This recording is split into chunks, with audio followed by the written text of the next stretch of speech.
సేపు లైంగికమైనటువంటి భోగాలు ఉన్నాయే, పెద్దలు ఉన్నారు కాబట్టి మొహమాటం లేకుండా మాట్లాడుకుందాం. దాంపత్య జీవనం సుఖంగా ఉండాలి అంటే వాత్స్యాయన కామసూత్రాలు చదివి తీరాలి. 84 భంగిమల్లో వాత్స్యాయనుడు అనేక రకాల భోగాలు అనుభవించేటువంటి విధానాన్ని రచించాడు. పైగా మీకు ఆశ్చర్యకరమైన విషయం చెబుతా ఈ దేశ ఋషి సంస్కృతి గురించి. 84 భంగిమల్లో రకరకాల స్త్రీ పురుష భోగాల గురించి చిత్రాలతో సహా రాసిన వాత్స్యాయనుడు ఆ జన్మ బ్రహ్మచారి. అది ఇండియా, అది ఇండియా, దట్ ఈజ్ ఇండియా. స్త్రీ అంటే ఏమిటో తెలియదు, స్త్రీ స్పర్శ తెలియదు, ఆ జన్మ బ్రహ్మచారి. కేవలం యోగ దృష్టి, అది భారతదేశం.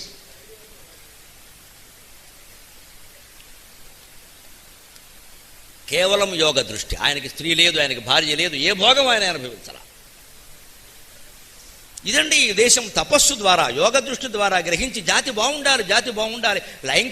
లైంగికమైన అనుబంధం బాగుండకపోతే దంపతులు బాగుండరండి, అనుమానం ఏం లేదండి. మనం చెప్పడానికి మొహమాట పడక్కల. దాన్ని ఎప్పుడు మనం విస్మృతి చేయలేదు దాన్ని. కానీ పరిమితి పరిమితి పరిమితి. ఒక వయస్సు, ఒకే స్త్రీ, ఒకే పురుషుడు, ఎట్టి పరిస్థితుల్లో పక్కదారి తొక్కద్దు. ఆరోగ్యం ఎంత బాగుంటుంది, ఇద్దరి మధ్య అనుబంధం ఎంత బాగుంటుంది. వారి బలాన్ని అర్థం చేసుకున్నట్టే వారి బలహీనతను కూడా మీరు అర్థం చేసుకుంటే భార్య ఎంత ప్రేమిస్తుందండి భర్తని. మా ఆయన ఎంత మంచివాడు, నా బలహీనతను కూడా అర్థం చేసుకుంటాడు,